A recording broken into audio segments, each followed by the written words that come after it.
rushes of emotion. Now let's do it again.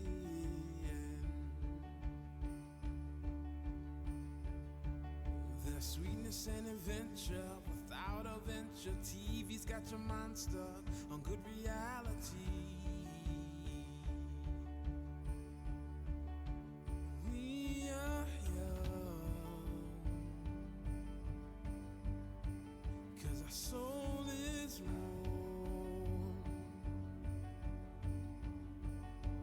Life's much more if we live it up.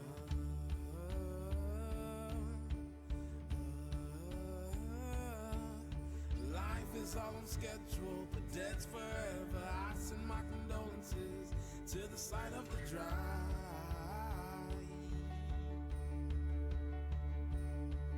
Some say I'm living in the moment. I say motion, I ain't got no potion, but we can touch the sky. We are young, 'cause our soul is warm. Life's much more, so much more.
Good morning, everyone. Can you hear me?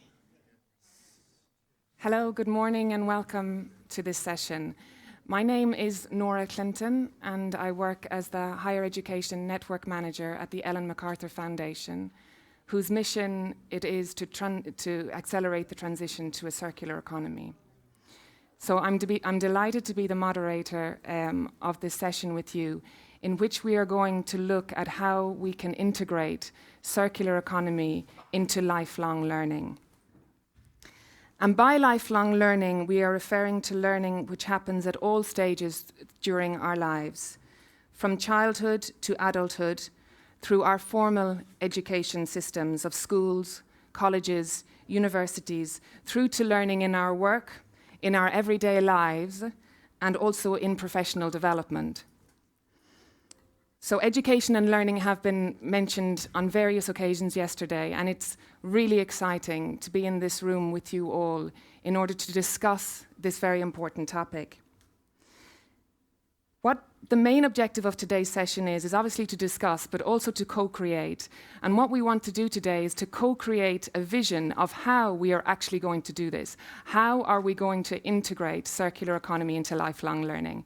Now, this is quite a mean task to do in 45 minutes, but we figured that seeing as all of these people had flown from all around the world to be here today, that we need to use the collective brain power in the room in order really to get this conversation started and to make this happen at scale and quickly. So our session today is divided into two distinct parts. The first part, we will hear from 3 guest speakers who are currently working in the space of circular economy learning, and also people who are thinking in the space of circular economy learning, and by that I mean thinking of what that might look like. And in the second half of the session, as I say, we will be co-creating a vision together with our panelists, and we will be inviting you, our audience, to be part of that. So, I would first like to introduce our speaker this morning, and they are indeed Monica. It is Monica Conk-McKenzie from the Ellen MacArthur Foundation, who is the Learning Innovation Manager, and she is someone who works with a lot of companies and very much in the space of professional development for a circular economy. And she will share with us some insights into the current landscape of circular economy learning in professional development and in higher education. Welcome, Monica. Thank you.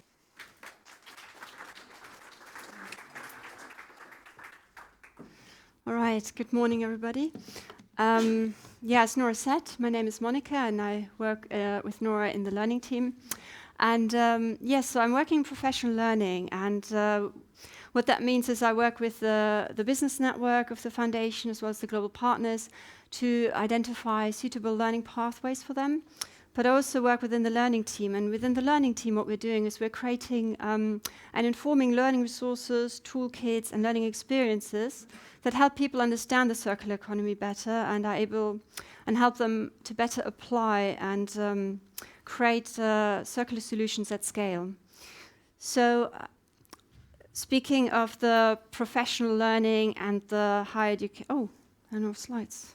Right, could I have slides, please? That would help. Okay, great. So jumping straight into the professional learning slide.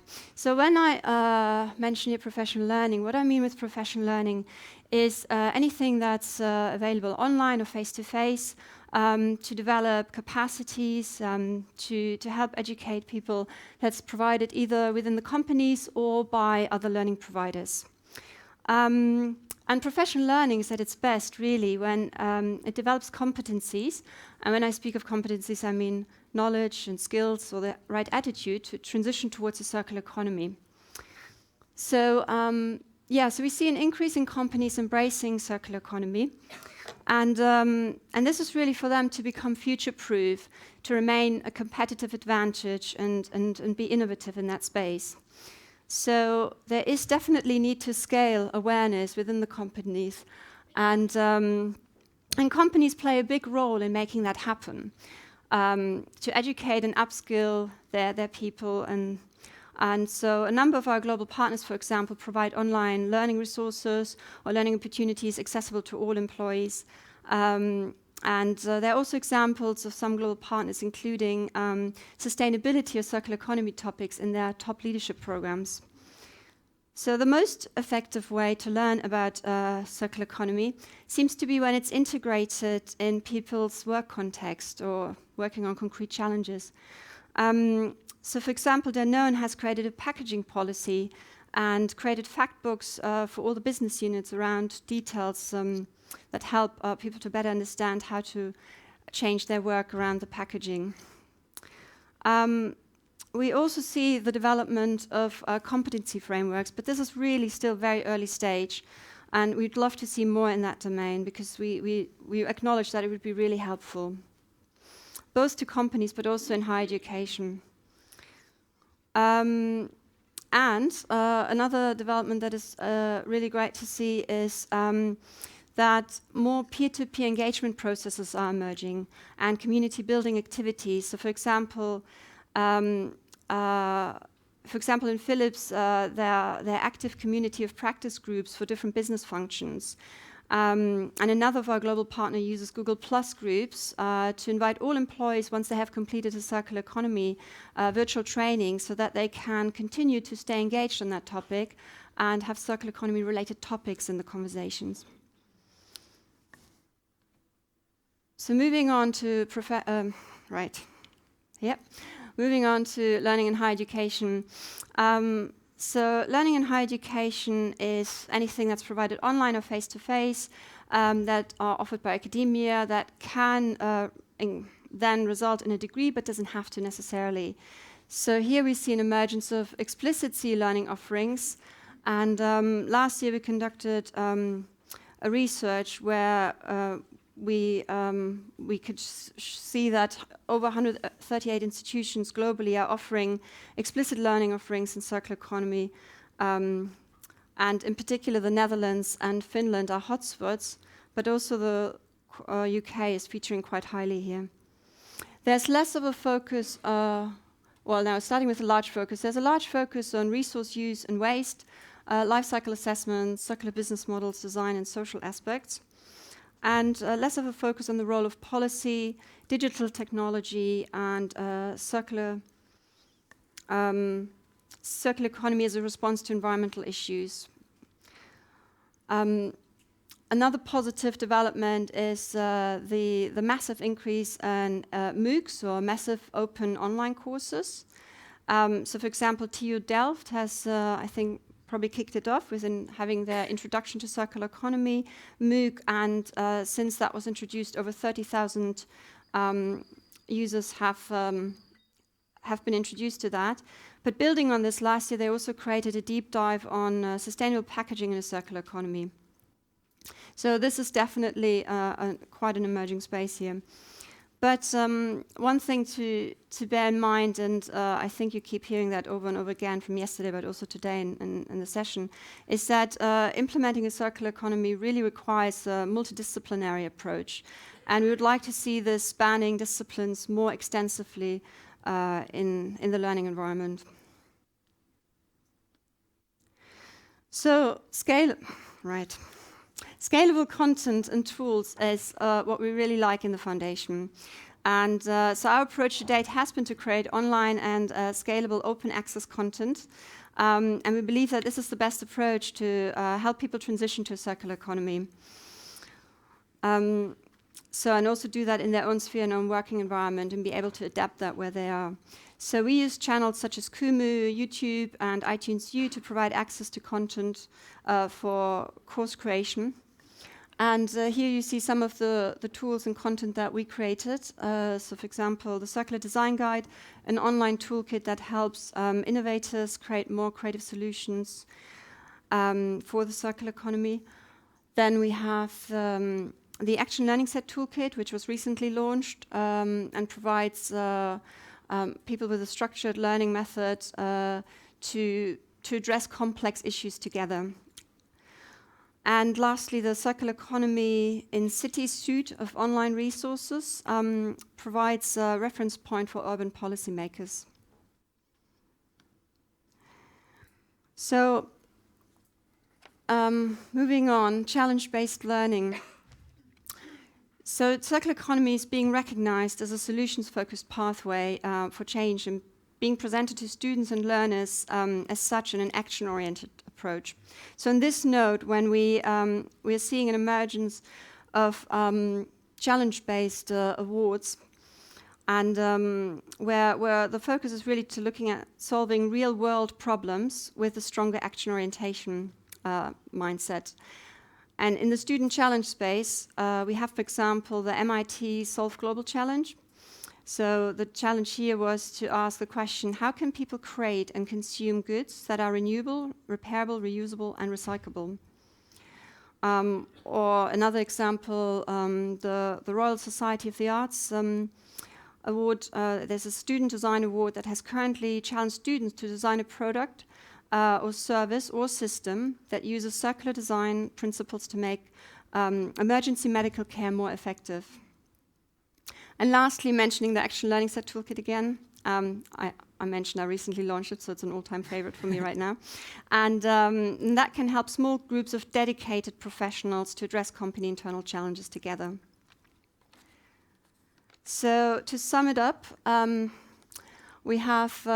we definitely see that both within professionals and also in higher education, we acknowledge that it's a journey and no one has the right way. And therefore, a community and peer-to-peer based approach is really key to identify appropriate pathways together. And within that, also the importance of collaboration and multidisciplinarity plays a huge role. We heard it quite a bit yesterday already, and I think that's something that probably will keep coming up again. So we need to remain focused on addressing critical challenges and having an action orientation approach, a mindset, but also an iterative processes that come along with that accepts the failures along the way. And yeah, that was me on professional learning. Thank you very much. Thank you very much, Monica. Our next speakers this morning are from Citra, from our hosts today. So I'd like to invite Nani Pajunen, who is a leading specialist at Citra, and Rita Silveinonen, who is a specialist at Citra as well. And they are going to introduce to us the work that they are doing in Finland on education for a circular economy. Thank you. Thank you. Good day. I'm Nani. My name is Rita.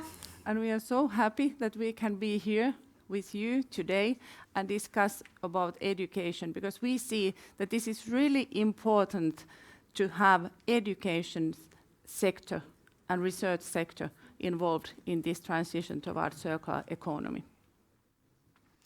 And when we are targeting the systemic change towards circular economy society, we see that this education and all learning plays a very critical role. And we believe that all levels of education, from kindergarten to the universities and the lifelong learning, the circular economy should play a very important role there.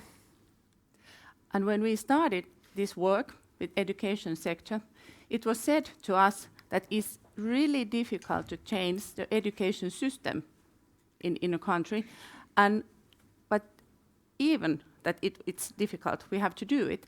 And so we decided to start with the teachers, because teachers and students, they want to have this circular economy in education. So we challenged the school system in Finland by the teachers, and we asked them to join us and let's change this world together. And we started 2 years ago. And of course, when we are making the transition towards society, towards circular economy in this whole society, we need all of the sectors of the society here in this work. So we have different courses, different perspectives to this society. We have business, we have construction, we have engineering, chemical, art, different perspectives, all of the perspectives, I hope. And we have been now working 2 years together, and this autumn we will have these circular economy courses in every level of the Finnish school system. And actually, at the moment, also the systemic is interesting in our work also the Ministry of Education is interested in our work, and now we are creating this future together. And we have also evaluated this work from the outsider evaluator, and they said that the role of Sitra was really important because we are neutral and we can ask all the schools work together with us, and then we were working there both as an experts with the project, and also we could fund the project so we can speed up this change. And we have 2 years' time, and we are really happy to be here today and tell that we succeed, and now we can go on and scale up like the theme is here in this event. And we have reached quite a huge amount of people. We have around 75% of the pupils, so younger ones, and then almost half of the students of the universities, and 1,800 teachers around are integrated in this process. And now, with you, we hope that we can scale these numbers up. And now we will show you a few examples of these processes, and these are only few examples. We have on our web pages all of the processes, projects. So this is Yrityskylä. It's a learning platform, a small city where 12 years old kids work for 1 day. This boy here, he might be a leader of waste management company, he might be a designer of new bio-based ice cream package, or a mayor of this city. So Yrityskylä is a small-scale society which has now turned into circular economy. During this 1 day, the kids, they will be professionals, they will be consumers, and they will be citizens. They might work and design modular wood-based schools, and as a consumers, they will decide how to use the money they have earned in their job. As the citizen, they will vote for the elections in their own city and decide what kind of circular economy activities will happen in their own city. And for 1 day, they will live in this circular economy society, and they get ideas of sustainable consumption, production, and lifestyle. And this is next example. This is Luxstore, and this is a recycling store learning environment, which is used in flexible basic business degree studies. And this project has replaced a majority of current classroom teachings. So this recycling store is selling donated goods, like home appliances, books, sport equipment, and furnitures. These goods may be sold either as received or upgraded and repaired before sold. And in this project, students have practiced sales and marketing and for different kind of sustainable products and goods. And they have observed customers' consumer habits. And students have worked together across different study programs and across the silos. So they have been cooperating with logistics, marketing, design, business, customer service, and safety. And these all are needed to get this store running. Then we have Aalto Arts, Architecture and Design. And here in this project, we have two perspectives. We had a site where the students can go, it's outside, they can pilot there, they can test everything, they can build something what they want to do there. And it's not only for the art students, it's for all the students in Aalto University. And of course, they can also invite their other people from other universities. And then we had a course, a creative approach to a circular economy. And their students, and they are not, again, they are not only art students, they can come and join the course and use their creativity to how to imagine the future, sustainable future. How do they see circular economy in the society? How do they see waste or byproduct? And how can they redesign things and how they can use these leftovers in a new product. And it's not only artwork, but at the same time, they are thinking in a systemic way how to change these now at the moment waste materials, how to design these products so that it's not so short time use, or can we design those kind of products that we can use again. And it has been also a challenge for the students, because when they come to the course, it's not said what to do, but they have to create by themselves. And it has been quite a challenge of the few students, because they said that, don't you tell us what to do, and no, we are not telling what to do, but you have to create by yourself what to do. And you can use all of your knowledge and understanding of the world in your work. And at the same time, they have actually also quite interesting discussions there about the artwork, because artwork is also one product. And can we use art again, and can we redesign artwork again? And it's been quite an interesting discussion also with the artists, that point of view. And all of these examples and our story is already published at the webpage, so you can check there more details from that. Yeah, these were only a pics, and you can see all of them on our web pages. Yeah. So our message today is that we need all of us. And in this session, we hope to raise the importance of lifelong learning when targeting this sustainable future. And this transition toward circular economy will need all of us to learn new things and be open for new ways of thinking and acting, how we work, how we consume, and how we enjoy our life on this globe. So we want to create this vision together with you, and after this session, we will share the vision to worldwide audience and hope them to join this work, and we will challenge all the actors in the field for this vision. So thank you, and let's create sustainable future together.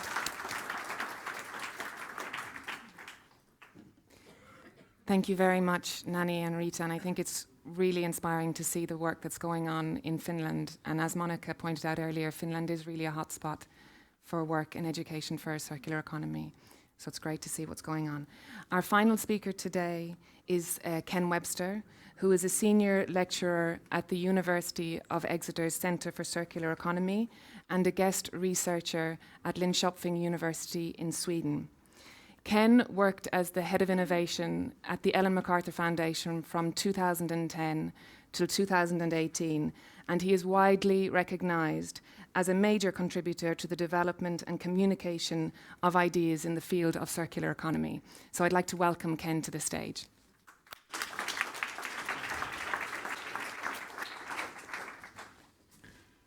Thank you very much. I think oh yes, the clock's already running down. That's a bad sign. What I want to do is to really look at the question of what is this framework for thinking, which is supposed to be underneath a circular economy, because it's probably over 20 years since I first discovered the Einstein quote that the theory determines what we observe. Nothing much is ever done without having a sense of how you think the world works.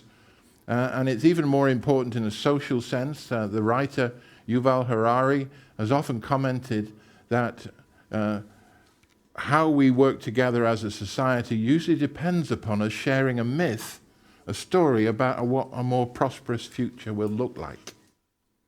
And in a way, it's interesting to think that society is propelled by myths, by stories about how it might be.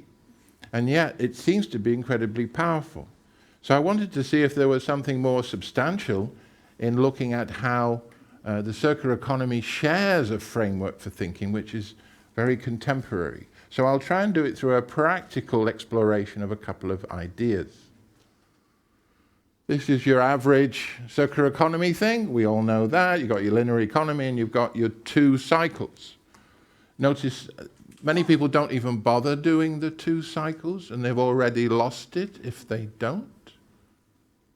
Because on the right-hand side, this is about essentially technical nutrients, technical materials. They're not designed to be consumed. They're designed to be used, surely. And since they can only be restored by human effort, they're not part of an economy that fits in the other side, which is through the biosphere. These are proper bio-related materials. So there's an idea already underlying circular economy thinking, is from William McDonough and others, cradle to cradle. There's not one flow. It's not just draw a circle and you've got a circular economy. You don't understand it if you've just done that, should I say. Or rather, you have a framework for thinking which is not nuanced at all. Because how you deal with these different material pathways is absolutely crucial. And having them split off is very helpful to the thinking. Sorry about the spelling mistake over there. It should say regenerative by design. But look at what's behind it. It's, as Bill McDonough says, we tend to be looking at things through the lens of a biological metabolism. Now that's quite refreshing in a way, because it's got things like waste is food, runs on sunlight, it's modular by design, and a more human element in there. We want to shift from ownership to service. Let's go a bit further. What are other characteristics of these systems? And I'm told I've got 6 minutes left. If you accept that the contemporary science is a science of complex systems, feedback rich, you might be able to say, well, what other characteristics do these complex adaptive systems have? What is contemporary science saying? And it says, this is work by Litaya, who's unfortunately died this year, Ulanovich and Gerner. They say that in any flow system, there are 2 related forces. One towards greater resilience. This is more nodes and networks, which can, if it goes too far, lead to stagnation. And on the other side, there are efficient pathways which can lead to brittleness. This was originally done about banking crisis. But they point out that in biological metabolisms, or in ecosystems in this case, the interplay between the 2 is really important. And you might say, well, so what? What's that got to do with learning? Well, the first thing it's got to do with learning is that this is just taking that notion that we are starting with a biological metabolism as a lens, and then saying, what else have these systems got in characteristic? Now, that then leads to the realization that this is about cities, that most of these structures are fractal. Oh, don't know what that means. Well, that means you haven't really been thinking about or introduced to these complex systems. Cities are fractal. It means they are self-similar at different scales. They behave in similar ways in terms of structure and flow. That's an insight from complex systems. You can see a framework for thinking is leading me down different pathways. So that's maybe how much of the economy works, because cities seem to work with this structure. This is originally from Christopher Alexander in 1965. It's not new. So we've got fractal systems. We've got interplay between resilience and efficiency. And that might lead us to say, well, if you look at those sorts of systems, they're effective because they don't just have efficiency. We have a god at the moment, that's efficiency and scale. Those people don't understand these sorts of systems because they are hopefully effective systems, not just efficient ones. And that means they have these networked characteristics in not just the periphery, but I would call it the core. Let's take the human body. Everybody talks about arteries and veins in the blood system, but most of the action, tens of thousands of kilometers of action, is in the capillaries, helping the cells exchange nutrients with the other systems, and these are reroutable. You get a bruise, you've damaged your capillary system. They reroute, they are a network. So just to talk about the blood system and just talk about arteries and veins and the heart, let's hope it keeps going, is to miss where the action is. So similar in the economy, we tend to think, oh, the big pipes are what matters. No, that's a flow function, that's an efficiency function. The other one, which is codependent, is this networked exchange function. That's what the learning is telling me. That's what these structures are telling me. And it helps, because then we can make an argument for it has to be distributive by design, because it's built into the system, the periphery related to the core.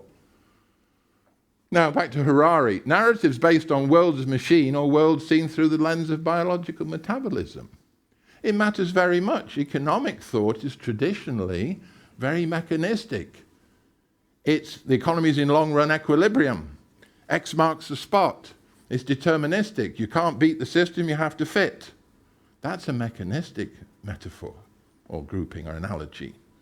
That's not how we see these more complex adaptive systems. There's just an example from the Caribbean Sea and how it really works. And Harari also suggests there are two sources of social narrative. One is religion. Okay, that's a deterministic thing. This is what God said, therefore do it. And the second is, he says it relates to understanding something as a force of nature. Now you can see the market is a force of nature. That's how that discussion was deliberately framed. It's deterministic. We don't have God, we have a market. That tells you what to do and how to fit. But that's mechanistic. I'm trying to use, and many people are in circular economy, the lens of biological metabolisms, which gives you a different set of forces at play. Now, in education proper, it's often characterized like this. This is something from a book of mine, but it's not from me. This has been going on in a while. People who do the mechanistic and reductionist approach, and it's been very successful, we built an industrial revolution out of it, tend to think this. Not always, but they tend to have a bias over here. People who are in systems approaches tend to have that one. Now, the clever thing is not to dump that, because some people go, oh, well, you know, these systems people, they don't get the detail right. Is to say that in our knowledge, in our development of science, what we have done is started in a scientific era with this because we couldn't do anything better. We didn't have digital, after the Second World War, to give us a picture or a painting, if you like, of how complex systems work. This is just a better, more complete view of science. This is limited, that's more comprehensive, and there'll be another one yet again. You can see it in this sort of way here, in a sort of skills mix, similar sort of thing. Problem solving, problem appreciating, synthesis, analysis. This is the heart for me of what it means to be a thinker in a circular economy, is to adopt the metaphors of the lens of a biological metabolism as a guide, and therefore to understand and take on board what it means to be a systems thinker. From a book 10 years ago, I just suggested this. I'll read it because it looks a bit small. We develop learners' insights on how nature works, complex systems. You develop learners' insights on how cradle-to-cradle design circular economy works compared to a linear economy. Similar sort of process, that's good. And we do it in a way which is iterative. We do it in a more dynamic way. Innovative participative learning approaches. Why? Because it's all part of the same thought stream. And in the end, 1, 2, and 3 share the same systems thinking. It's no point in having radical education and an understanding of nature if you're insisting on having the economy as a linear extractive system. You go, that doesn't add up. And the power is in a consistent framework. Just to finish, I've been warned by flashing lights here. This is from Kate Raworth. This is how she characterized it. We've got 20th century economics on the left with its assumptions. GDP, the market self-contained, man, notice not humans, are rational. They know the price of everything, perhaps the value of nothing. There's a mechanical equilibrium. Any problems, growth will fix it. Any problems, growth will clean it up. And we're growth addicted. Now, she says that we want to move towards a 21st century economics, which is consistent with this complex systems view. Now, circular economy is stuck because some people don't want to change this, but they want some advantages of a dynamic complexity maybe, or they want to make sure it's regenerative by design. There's your circular economy. They want to talk about an embedded economy, society, environment, etc., and economy. They don't want to go all the way and say, let's have an economics which reflects our systems thinking, which we're already doing in the resource economics and we're already doing in understanding science in complex biological systems. So the question might be, which one of these is going to guide your educational thinking? There's a distinct possibility that there's, and I've seen it already, there's a challenge here. Are we going to get a centralized circularity where very few firms dominate? It's top-down, in-house. It controls materials as new asset classes. That's very positive for finance. Or is it about a more distributive circularity, open standards, open source, all of that sort of thing? Now, if you use the idea of effective, because it's about effective systems, I'm over time, rather than efficient systems, the answer is both. So there we are. Through iteration of nested systems with enabling conditions, you can understand how and why we need both and how policies will be different for each one. Okay, that's it. Thank you.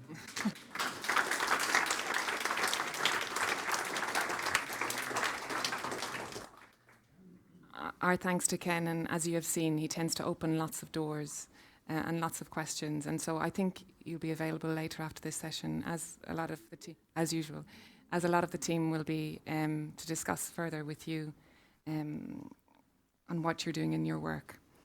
And so we're now going to move on to the second half of our session, which, as I said at the beginning, is another distinct phase of what we're going to do. So our objective now is to create a vision of how we will integrate circular economy into lifelong learning. What is the new that is required, and what must we urgently prioritize to make this happen? So this will be quite a dynamic process, and we have today with us, I believe, 5 or 6 panelists. And what we've done is that we've split our panelists into 2 distinct groups. So for the first 15 minutes, I will hold a panel discussion with the first group, while the other group will go just behind the screen here with a graphic facilitator. I'd just like to say hello to Raquel. She is here somewhere, who's our graphics facilitator. And she is going to work with the other group on creating this vision around the questions that I have just outlined. So I would now like to welcome our panelists to the stage. And if you would like to come up, just to see everyone, please. Pavani, also Millie. Pavani, Millie. Ken, please, if you just like to come up. Also Bruno and Alan and Nani. So I will introduce these panelists in a little bit more detail as the session progresses. But just for the minute, I won't let everyone get too comfortable. I would like to ask Ken, Alan, and Pavani to stay on the stage, and we'll have a discussion, while Bruno, Nani, and Millie, I believe, will go and create the vision with Raquel. Monica, my colleague, is also going to help. So the idea is that in 30 minutes, we're going to present back a vision to you of how these panelists think that we should be integrating circular economy into lifelong learning. So we also want you as an audience to be involved in this. And to do that, you will need the app, the WCEF 2019 app, which we used last night, but you can also find the details on the back of your badge. And what I'd like you to do is to go to the name of this room, which I believe is Terrace Hall. And in there is a message wall. And so the question for you is, what is your opinion? How can we integrate circular economy into lifelong learning? And so as the session goes on, I will read out some of the comments that are coming in from you. We may not have time to integrate those comments into the vision that is being created behind us, but obviously this is an ongoing process, and so we will be gathering all of your feedback. So I'm going to come and sit over here and have a little bit of a chat with people. So I'd just like to introduce the panelists that we have here with us today. So this is Pavani, who is the student ambassador for the World Summit of Student for Climate for India, which launched this year. So from early childhood, she has been fascinated by our environment and has actively taken part in action for the environment. She is a member of a team which launched Envirate, which is a groundbreaking mobile app for rating environmental quality in India. And she has been helping to conduct environmental workshops and raise awareness of the United Nations Sustainable Development Goals. So welcome to Pavani. We have already been introduced to Ken, and you've heard a little bit of his thinking, so I'm also going to now introduce our third panelist, who is Alan Organeski, who is a principal and partner at Gray Organeski Architecture, a firm which is internationally recognized for integrating design, construction, and environmental research. Alan is also the founder of JIG Design Build, which in 2018 created the Ecological Living Module, a fully self-sustaining microhouse for the United Nations Environment Programme.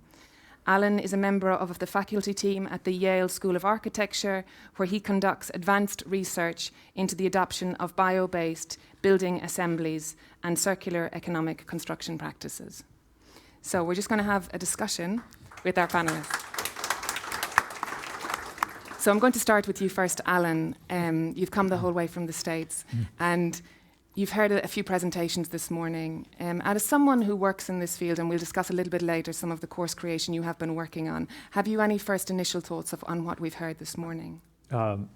Well, I will say thank you, Ken. That was really both challenging and insightful.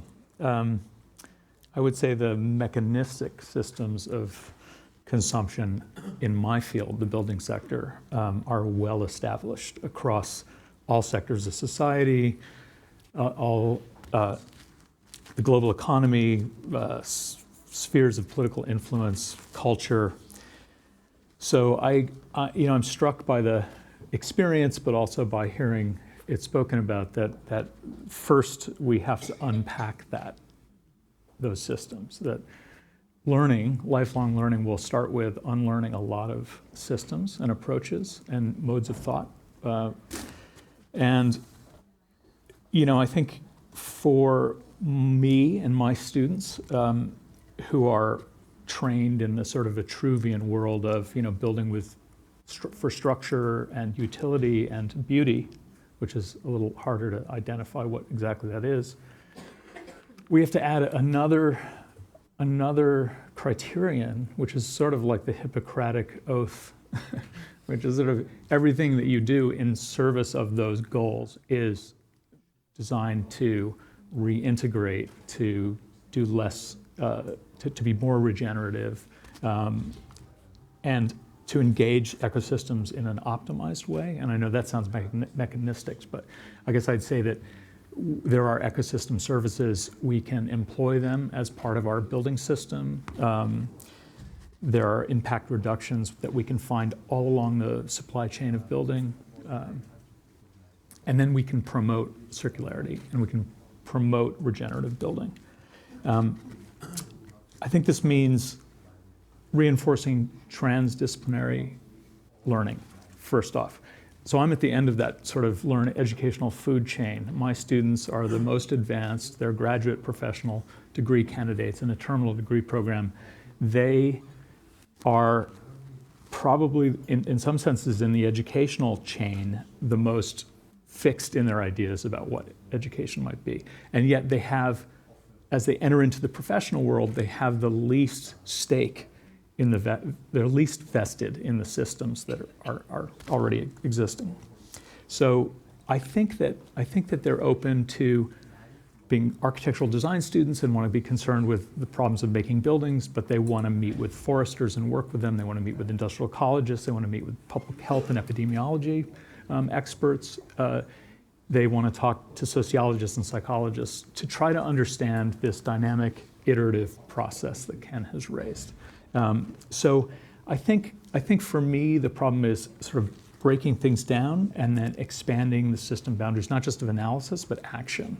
And that is about knowledge acquisition and system expansion. It's very interesting that you mention unlearning. And have you any experience of work? I know there are movements around that. I'm not very familiar with them myself, but have you any experience of working with those movements or plugging into them? Well, we're working right now in sort of carbon storage in the built environment. That's the thing we're really studying through bio-based assemblies. And it's been very interesting to have people respond to these ideas immediately with a fear of global deforestation. The idea that we will use up all of the world's forests, and the minute a tree is cut down, that carbon is emitted, which is not the case, of course.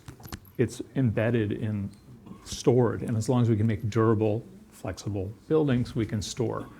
But the idea that the basic scientific education has been sort of a popularization of biological function and growth, rather than a sort of science-based, is something that has to be unlearned at a cultural level.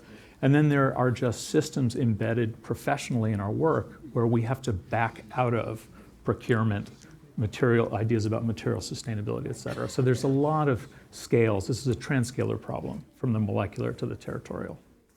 That's wonderful. Thank you so much for your insight, Alan. Pavani, I'm going to come to you now. Welcome, and thank you for coming to our session today. It's a pleasure. Yeah, no, it's wonderful, as we saw yesterday, to have younger people, and as we talk about transdisciplinarity, also we need to be looking across the ages, as Citra have done in bringing all ages to this conference, which is wonderful. You do a lot of work in this space already. Yes. When did you learn about circular economy? And yes, when did I hear about it? Yeah, I'd be interested to know. So it's basically started in my school. Mm-hmm. We were in India. We actually already do the circular economy. We are already doing it in our lives. That if, for example, if my clothes get shot, they'll be given to people, and then we'll use it till it wears out. So circular economy basically is that. And I, as a youth delegate, I would like to relate it to the 5 R's. It is recycle, reuse, reduce, refuse, and repurpose. So the thing I would like to say is that circular economy is already integrated in India. But just by saying it, we are not doing it, actually, if you get the point. We are just saying that we should do this, we should make the things brighter, we should do things which include it, but we are not doing it. So I would like to say that. It started in my school. Yeah, I think we have seen that a lot, that naturally what we all know is that different cultures are doing, have different ways of living, and some using those principles more inherently than others. I mean, we would also argue that the role of design is inherent and extremely important in a circular economy, just looking at your system from the outset and the designers that are producing for that system, and what is the system that product is going to go into. So I think there is also that initial piece of looking at how are we designing our products and materials currently, and how can we do it differently. So Pavani, when you look at your classroom setting, what would be a good way to think about how we could integrate circular economy into more of what you see at school? Okay, so, well, you're asking a 12-year-old girl. I'm sure you can give us a good opinion. Yeah, I could do this, but it's like a basic thought that we should be 12-year-old girls or boys should be actually playing in the grounds and looking at sceneries and not working at complex situations like these. We don't want our future children to be doing this, and we're actually sacrificing our childhood for this. Coming to the question, actually, we would do it by getting charts made. Okay, as you saw yesterday, we used cardboards to signify the ways to see our views. So basically, we actually make charts, and we keep them, and we use chalks and we use pencils. So we keep drawing on them and erasing them or drawing it again and erasing them. It's like a blackboard thing. So we keep doing it until the chart is like worn out, we just then remove it. So we use it like that. And coming to the next thing is that, well, we, the youth delegates, just wanted to say that it's not us that who are doing it. We should be playing around. We should be actually walking around, falling down and learning from the mistakes. But actually, we're just sacrificing our childhood to see these complex situations. We're not doing anything. And the world leaders know the solutions. We know the solutions, but we're not just doing it. For example, it's like a sick person has a medicine, but he's not taking it. It's as if you have to beg him to take it. So, yeah. Thank you very much.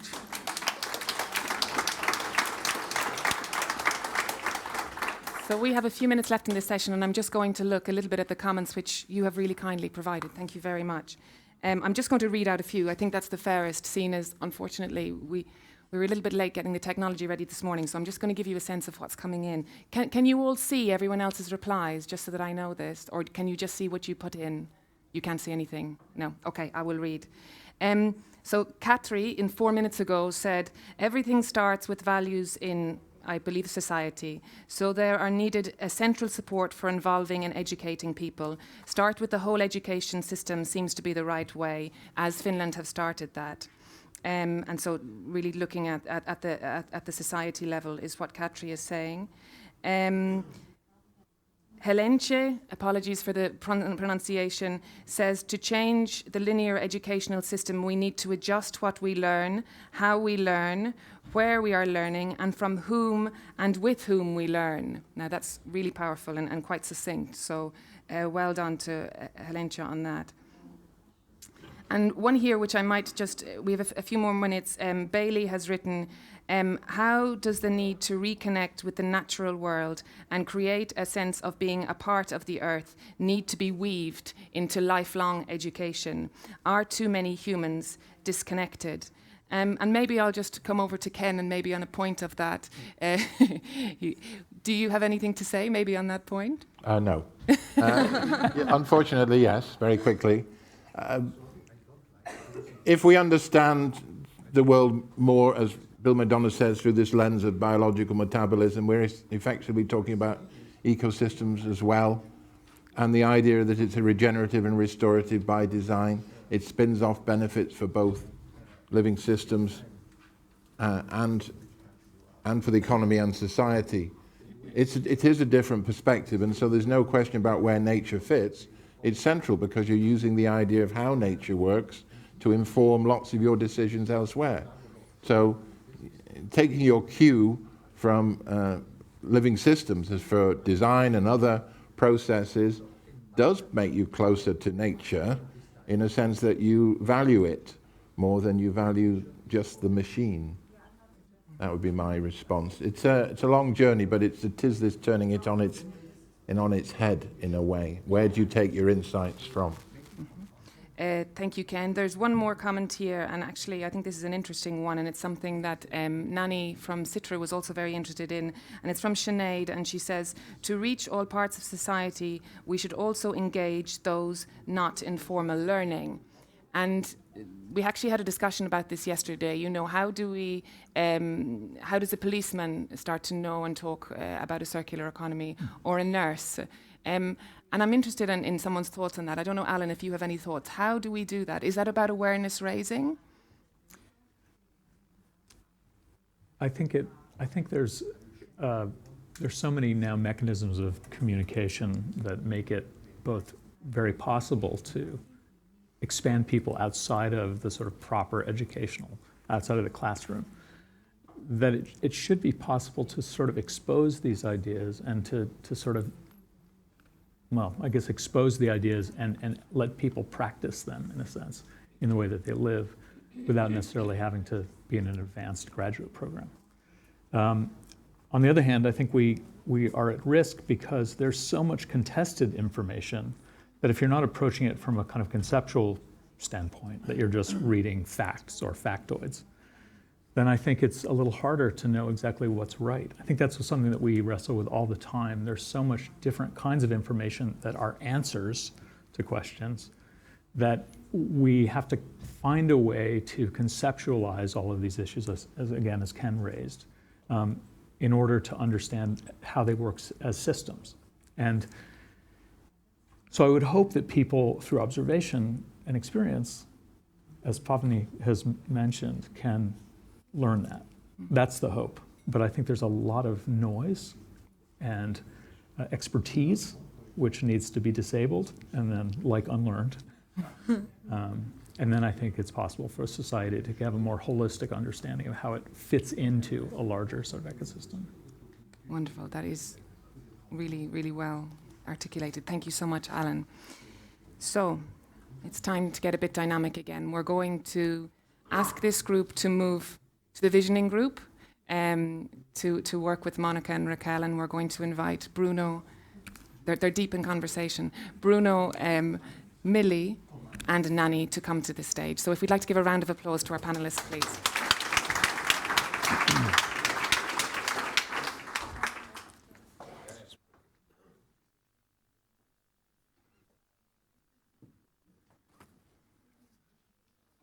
So thank you very much for your comments, which have been really useful. And I'd like to set up now another poll, which is on a second question, which I hope we can. I'm not sure if people can just send them in on the same wall. I'm not sure. But the next question that we'd like to ask you to input into is, what do we need to prioritize in making this transition happen? So if you can give us your thoughts on that would be really helpful for the discussion. Welcome, Bruno. Hi. Please, sit down. Nice to see you again. Hello, Millie. And Nani. Yes. I hope you've had a productive visioning session. Yeah, it was challenging. So I'll just introduce these panelists now.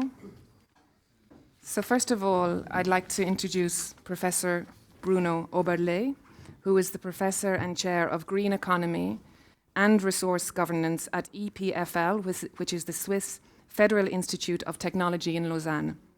Bruno also leads the Institute's International Risk Governance Centre.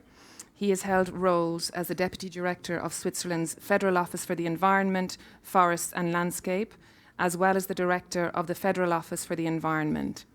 Until 2015, as Secretary of State for the Environment, he also represented Switzerland in international institutions and international negotiations. So our welcome to Bruno. We have Millie, who has also come from the States. Welcome. So Millie Yoshida has recently earned her Master's of Architecture degree from Yale School of Architecture, where she focused on the study of the circular economy and design of sustainable buildings.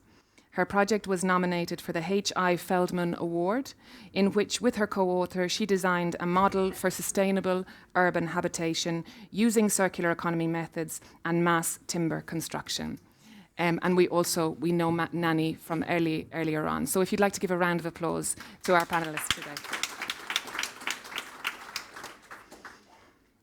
So I think what we'd like to look a little bit now is, we'll talk a little bit about the work that you're doing, but I think also a key question for us is, what do we need to do to prioritize this transition of integrating circular economy into lifelong learning?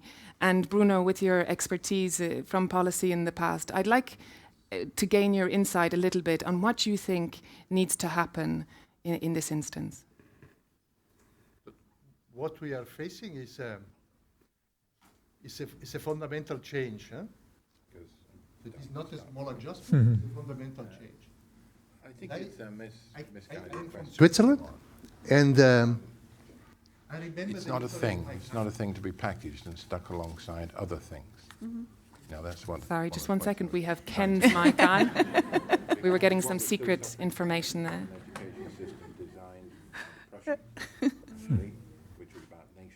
I think we can still hear him, but is that whispers?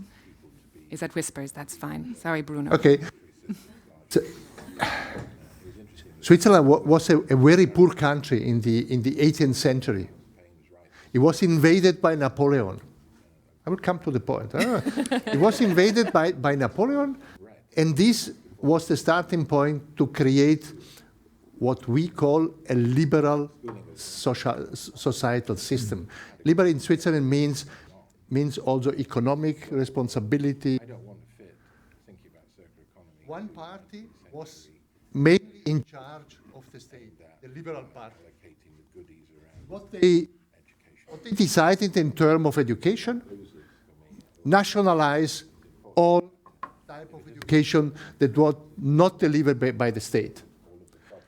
It was making education a public good, compulsory for every citizen, and funding this activity by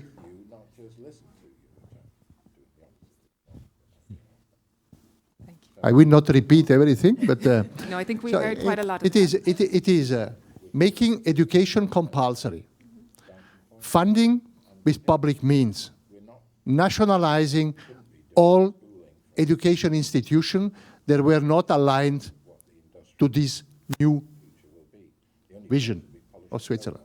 What we need today,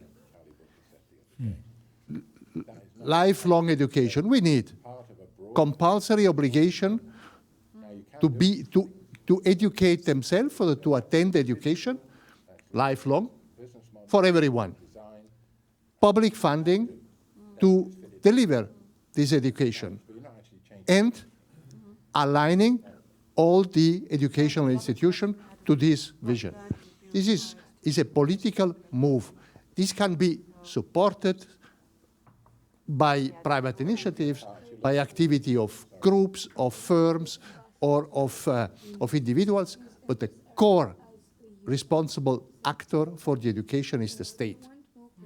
And when it comes to Switzerland and maybe what you have seen in the past, how quickly or slowly does that change happen? And does education tend to be a little bit further than everything else and a little bit longer than anything else in other industries or under other sectors in changing? What is your experience of rate of change when it comes to education?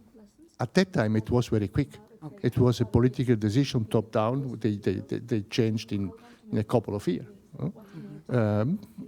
And I guess if you want to make a disruptive change, what in the normal language is called revolution, you should make it quick. Okay. Thank you very much. So Millie, we'll move on to you. Thank you for coming. Thank you for being here. Millie, you have worked already with circular economy in your studies, and you have tried to incorporate it into your studies. Could you give us a little bit of a sense of how that was? Did it seem quite new? How the other students around you perceived it? And maybe what kind of challenges it presented you with in your studies? Sure.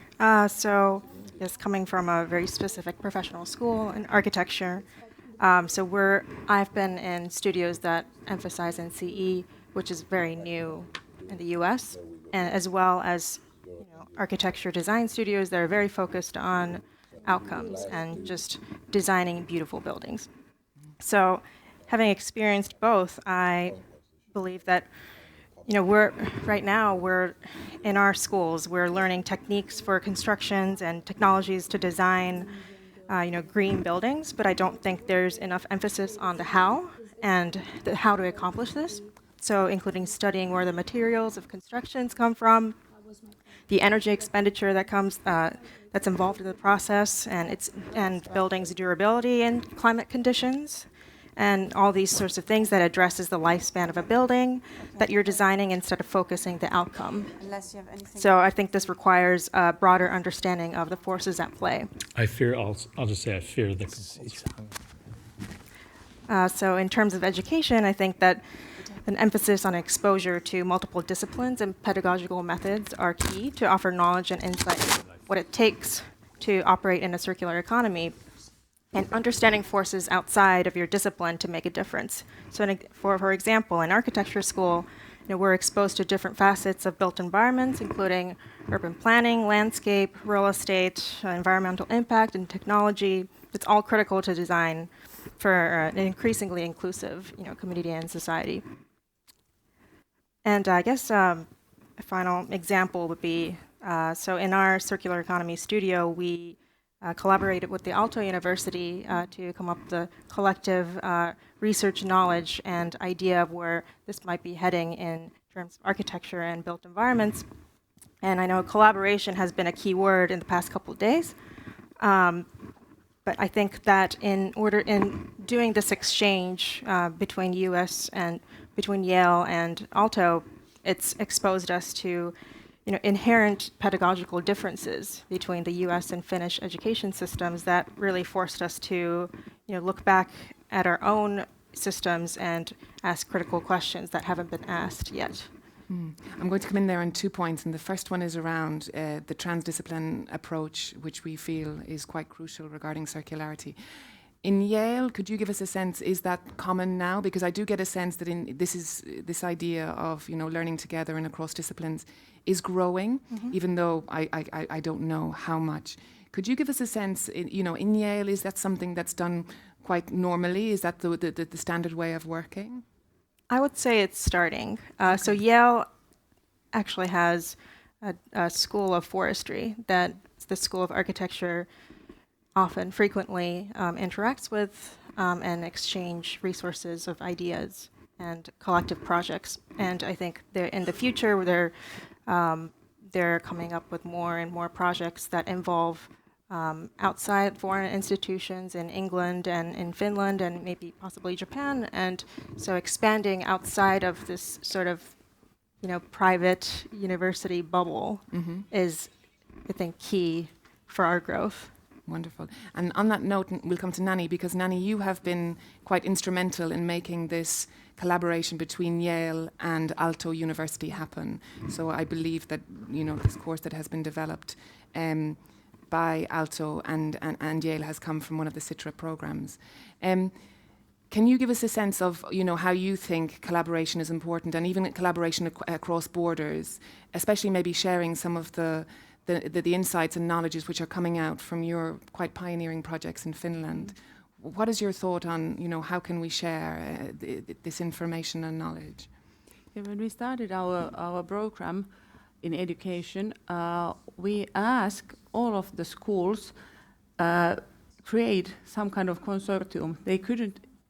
No school could come alone to us, and we said that like the society, it's really complex. Also, this education project should have many perspectives, and that's why they needed to have consortium when they apply funding from us. And we had workshops where we start this work, and all of the schools, they had to told us what is the idea in their projects, and they were a little bit asking, do they really tell to all of us, because we invited all to come at the same time there, that they will tell their ideas to all, because the competition is so hard. But we said that this is not a competition, but we are working together.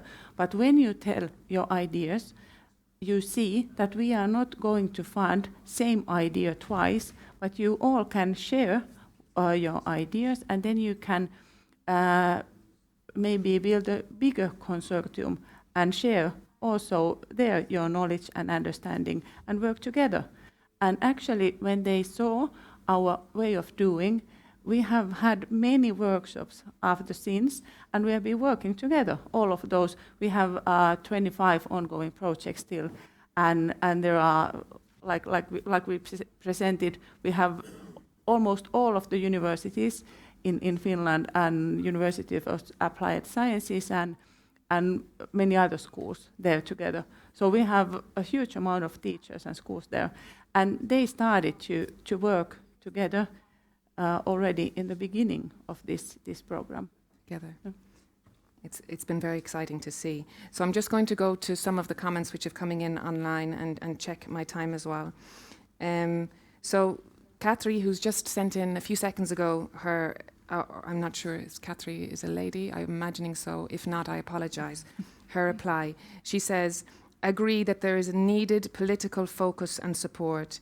The dilemma in case society does not feel the need. There may not be, so those parties may not be elected who are prioritizing the needed topics. Somehow, there is needed a lot of lobbying work, she thinks, in order to make that happen. Bruno, do you have a thought on that? This idea that we as a society need to have the general consciousness in order to be electing those people with that thinking, in order for the change to happen at national levels. This is the, let's say, this is the normal. Yes. The normal situation. If we accept that we are not in a normal situation, then we can expect that the pressure on the system will grow and then oblige us to take bold decisions. I fear that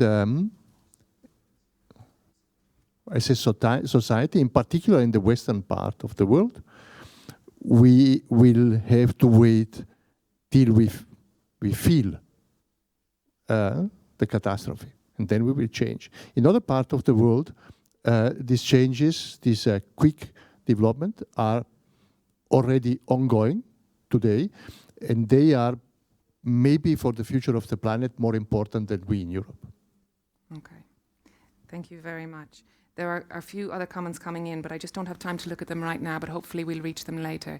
So what we're going to do is we're going to invite our visionaries, we'll call them for today, back to the stage to tell us what they have come up with. And I think what we can do is, you know, as or after Monica has presented back the vision, please feel free to, on the message wall, send through your thoughts as she has finished, so that we can then read them out and try and incorporate some of that thinking into what has happened already this morning. So thank you, and a round of applause to all of our panelists today.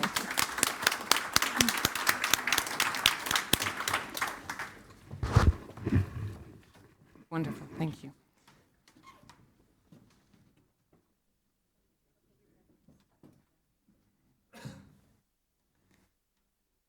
So once again, they're deep in thought. I think we've given them quite a hard topic, and they're frantically trying to co-create, but it's a good starting point.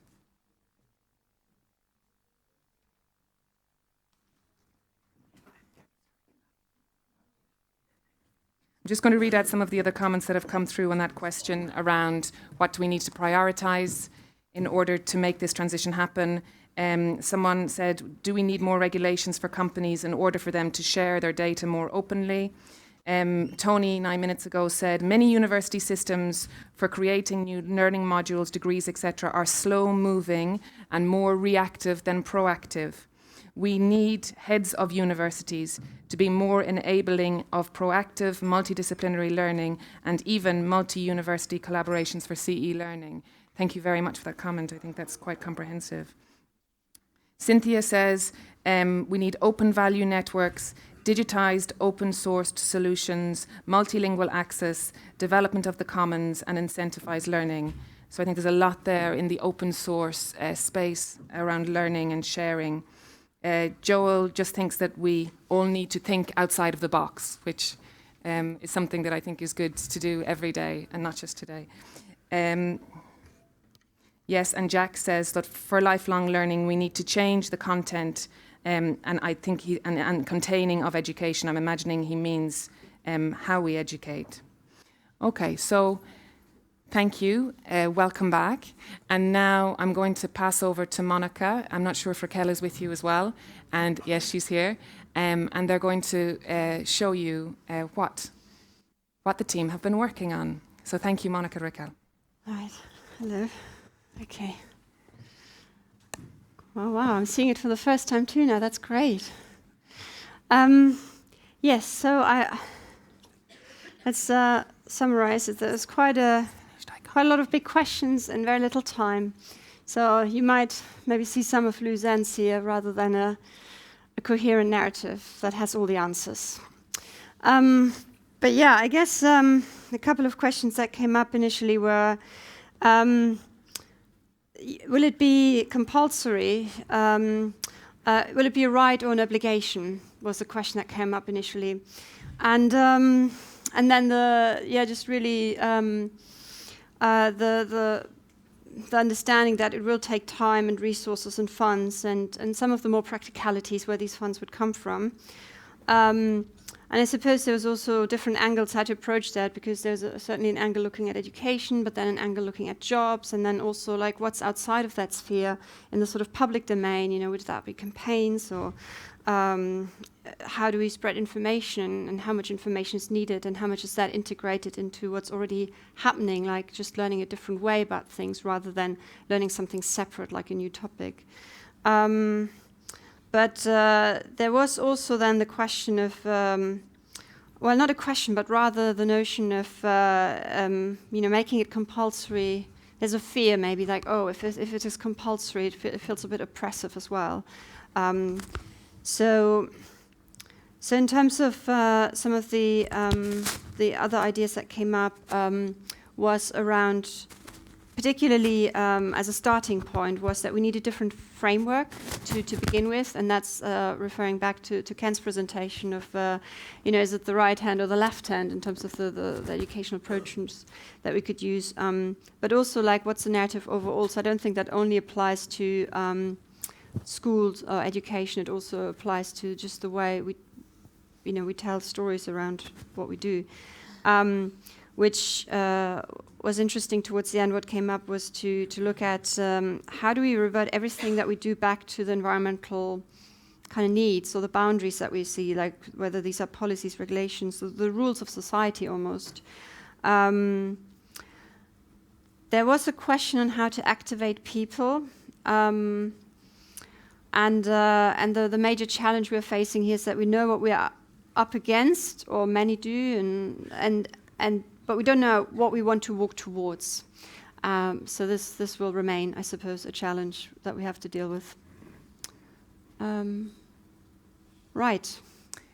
I think that gives probably the bigger, well, last one maybe, just because I think that was a really good one, is it's just to look at how we're engaging with people's realities, if where they're at, and so that there is a dialogue, and that in that kind of understanding we create something better together. Thank you very much, Mo. That's wonderful. And I'm just looking at the person in the middle with their saying of what is in it for me, their priority in one hand and their work in the other. And I think it's something we can't lose sight of as well. And what do they need in their lives, and how can we make it all the same story?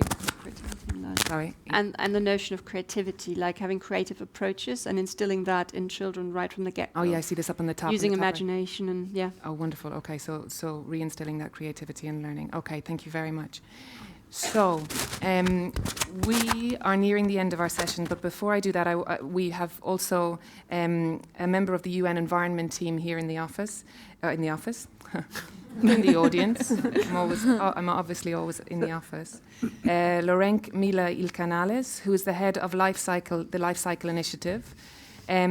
Lorenk, would you like to give us a few thoughts on what we have discussed here today, maybe the vision?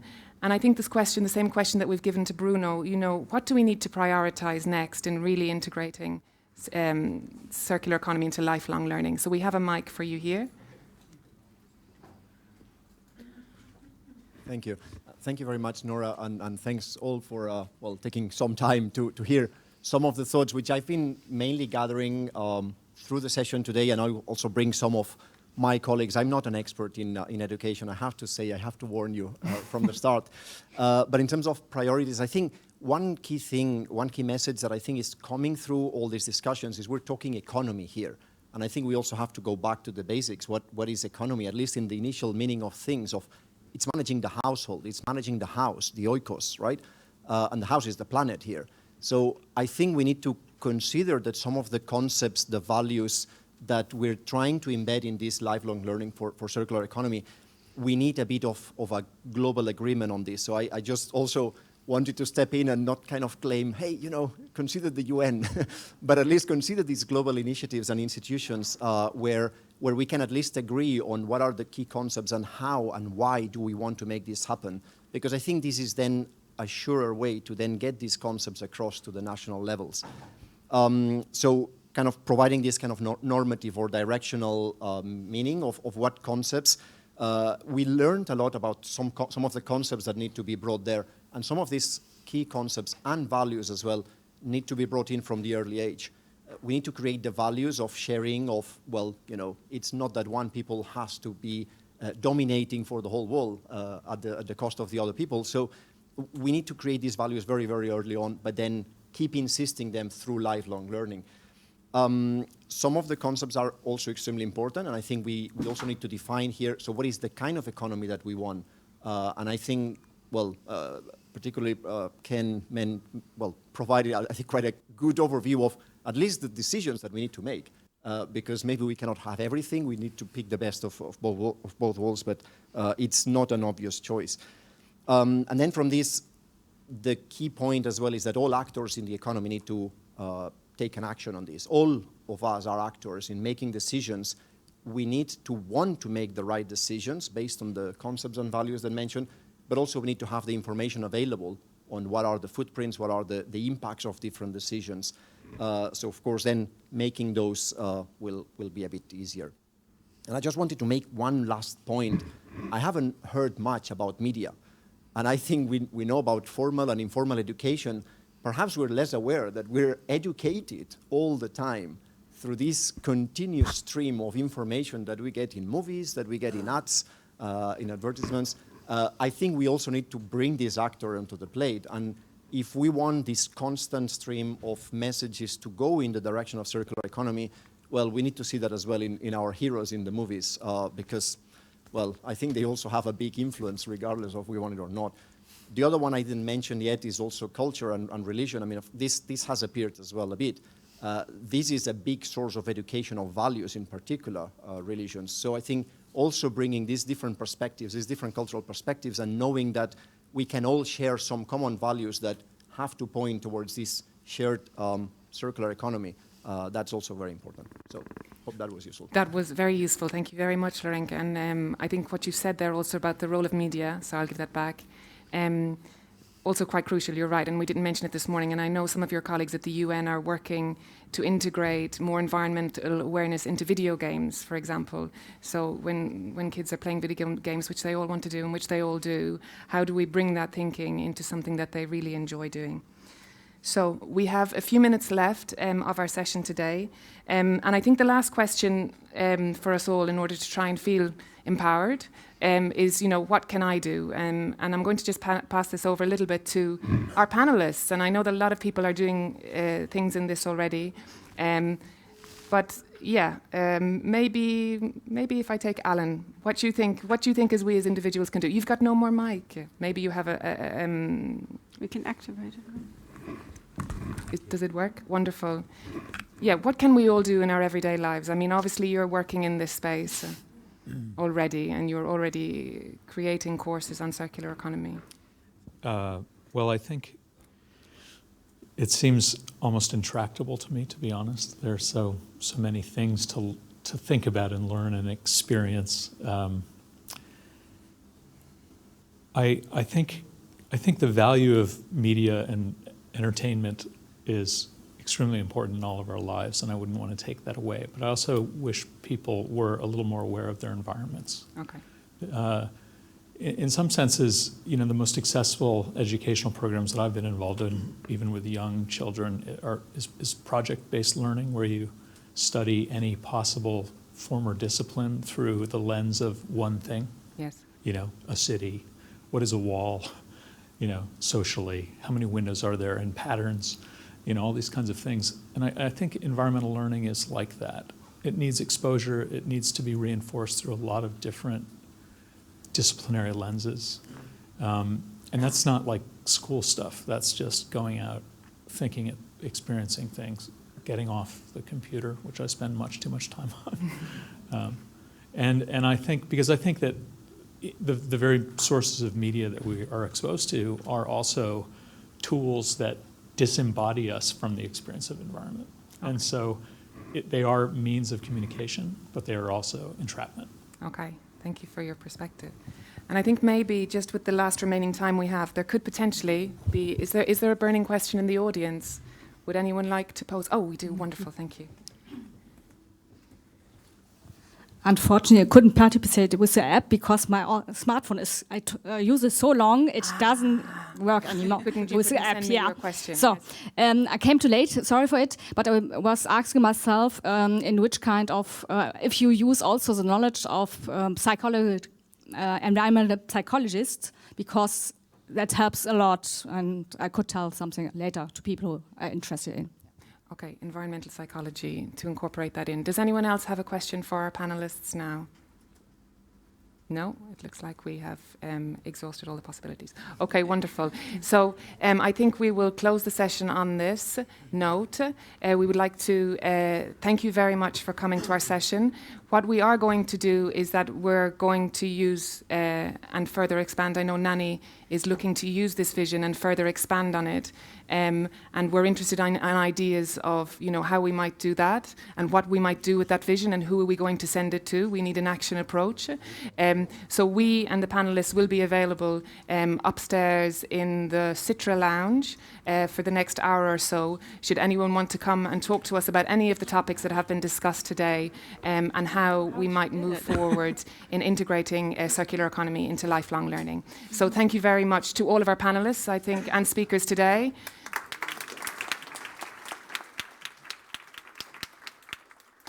And thank you to you, our audience, and I wish you a very successful rest of the conference.